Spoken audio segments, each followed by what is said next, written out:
ಹುಬ್ಬಳ್ಳಿ ಧಾರವಾಡ ಅವಳಿ ನಗರದ ಮೇಲ್ಸೇತುವೆ ಕಾಮಗಾರಿಯನ್ನು ಹಮ್ಮಿಕೊಳ್ಳುವ ಕುರಿತು ಹುಬ್ಬಳ್ಳಿ ಧಾರವಾಡ ಪೊಲೀಸ್ ಕಮಿಷನರೇಟ್ ವತಿಯಿಂದ ಸಾರ್ವಜನಿಕರಿಂದ ಅಭಿಪ್ರಾಯ ಸಂಗ್ರಹಕ್ಕಾಗಿ ಸಭೆ ಜರುಗಿಸಲಾಯಿತು. ಒಂದು ಯೋಜನೆ ಬರತ್ತಿದೆ ಅಂದ್ರೆ ನಮಗ ಒಂದು ಭಯ ಯಾಕಪ್ಪ ಅಂದ್ರೆ ದಿನ ಬೆಳಕಾದ್ರ ಅದ ಕಾಮಗಾರಿ ಹಿಂಗಾಯ್ತು, ಈ ಕಾಮಗಾರಿ ಹಿಂಗಾಯ್ತು. ಬಟ್ ಇಲ್ಲಿ MP MLA ಎಲ್ಲ ಪ್ರತಿಯೊಬ್ಬ ಸರ್ಕಾರಿ ಅಧಿಕಾರಿಗಳು ನೀವು AC ರೂಮ್ದಾಗ ಹೋಗ್ರಿ, ನಾವು ಸಾರ್ವಜನಿಕರು ಮಾತ್ರ ಆ ಧೂಳು ಆ ಮಣ್ಣು ತಿನ್ಕೊಂಡ ಆ ಕೇಕ್ ಶಾಖ ದುರ್ಮಾಸ ಕಟ್ ಮಾಡ್ಕೊಳ್ಳೋದು ಇಂಥ ಒಂದು ಪರಿಸ್ಥಿತಿ ಆಗೈತಿ.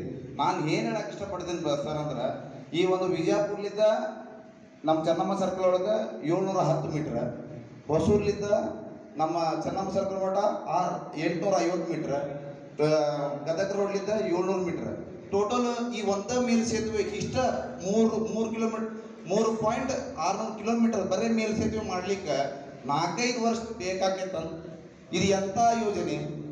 ಇನ್ನು ಸಭೆಯಲ್ಲಿ ಕರ್ನಾಟಕ ದಲಿತ ವಿಮೋಚನಾ ಸಮಿತಿ ಹುಬ್ಬಳ್ಳಿ ಶಹರ ಸಮಿತಿ ಅಧ್ಯಕ್ಷ ಶ್ರೀಧರ H. ಕಂದಗಲ್ ಅವರು ಮೇಲ್ಸೇತುವೆ ಕಾಮಗಾರಿಯಿಂದ ಸಾರ್ವಜನಿಕರಿಗೆ ಆಗುತ್ತಿರುವ ಸಮಸ್ಯೆಗಳ ಕುರಿತು ತಿಳಿಸಿದ ಅವರು, ಕಳೆದ ವಾರ ಮಾನ್ಯ ಜಿಲ್ಲಾಧಿಕಾರಿಗಳು ಅತಿ ಶೀಘ್ರದಲ್ಲಿ ಕಾಮಗಾರಿ ಪೂರೈಸಲು ಸೂಚಿಸಿದ್ದಾರೆ. ಆದರೆ ಮತ್ತೊಮ್ಮೆ ಜನರ ಅಹವಾಲು ಕೇಳುವ ಅನಿವಾರ್ಯತೆ ಇಲ್ಲ. ಆದರೆ ತಾವು ಸಾರ್ವಜನಿಕ ಅಹವಾಲು ಕರೆದು ಸಾಕಷ್ಟು ವಿಳಂಬ ಮಾಡುತ್ತಿದ್ದೀರಿ. ಆದ್ದರಿಂದ ಹುಬ್ಬಳ್ಳಿ ಜನತೆಯ ಹಿತದೃಷ್ಟಿಯಿಂದ ಸಂಚಾರ ವಾಹನ ಸರಳವಾಗಿ ತೊಂದರೆಯಾಗದ ನಿಟ್ಟಿನಲ್ಲಿ ಅತಿ ಶೀಘ್ರದಲ್ಲಿ ಕಾಮಗಾರಿ ಪೂರ್ಣಗೊಳಿಸಲು ಸಲಹೆ ನೀಡಿದರು. 4 ತಿಂಗಳು ಬಂದಾಗಬೇಕಂತಲೇ ಮೊನ್ನೆ DC ಮೇಡಮ್ ಅವರು ಪತ್ರಿಕಾ ಘೋಷಣೆ ಮಾಡಿದ್ರೆ ತಾವು ಇದ್ರಿ.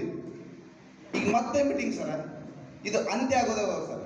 ಇದು ಟೋಟಲಿ ಹುಬ್ಬಳ್ಳಿ ಧಾರವಾಡ ಜನತೆ ದುಡಿಮೆ ಟೋಟಲಿ ಬಂದ್ ಸರ್. ಆಟೋ ಚಾಲಕರ ಎಷ್ಟೋ ಜನ ಅಲ್ಲಿ ದುಡಿತಿರ್ತಾರ ಸರ್. ಒಂದು ತೀರ್ಮಾನ ಆಗ್ಬೇಕಾಗೈತೆ ಸರ್, ಯಾವ ರೀತಿ ಆಗ್ಬೇಕಂತ ಅಂದ್ರೆ ಆ ಆಟೋ ಚಾಲಕರಿಗೂ ಹೊಡೆತ ಬೀಳಬಾರ್ದು, ಸಾರ್ವಜನಿಕರು ನೆಮ್ಮದಿ.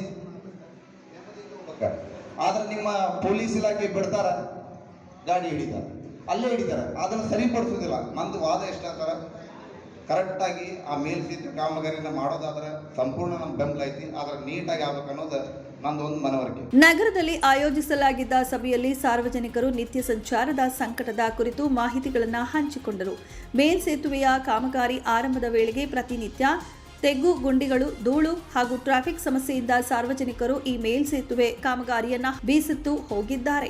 ಈಗಾಗಲೇ ಜಿಲ್ಲಾಧಿಕಾರಿಗಳು ಏಪ್ರಿಲ್ 20ರಿಂದ 19ರವರೆಗೆ ಸಂಪೂರ್ಣ ಕಾಮಗಾರಿಯನ್ನ ಕೂಡಲೇ ಪೂರೈಸಲು ಸೂಚಿಸಿದ್ದಾರೆ. ಆದರೆ ಪೊಲೀಸ್ ಕಮಿಷನರ್ ಸಭೆ ಜರುಗಿಸಿ ಎಚ್ಚೆತ್ತುಕೊಂಡಿದ್ದಾರೆ. ಸಾರ್ವಜನಿಕರ ಅಭಿಪ್ರಾಯ ಈಗ ಪಡೆದಿದ್ದು ಇದು ದೊಡ್ಡ ವಿಷಯದ ಸಂಗತಿ. ಹಾಗಾಗಿ ತುರ್ತುಗತಿಯಲ್ಲಿ ಮೇಲ್ಸೇತುವೆ ಕಾಮಗಾರಿಯನ್ನ ಸಾರ್ವಜನಿಕರಿಗೆ ಅನುಕೂಲವಾಗುವಂತೆ ಮಾಡಬೇಕೆಂದು ಮುಖಂಡರು ಈ ವೇಳೆ ಸಲಹೆ ಸೂಚನೆಗಳನ್ನು ನೀಡಿದರು. 9 ಲೈವ್ ನ್ಯೂಸ್ ಹುಬ್ಬಳ್ಳಿ.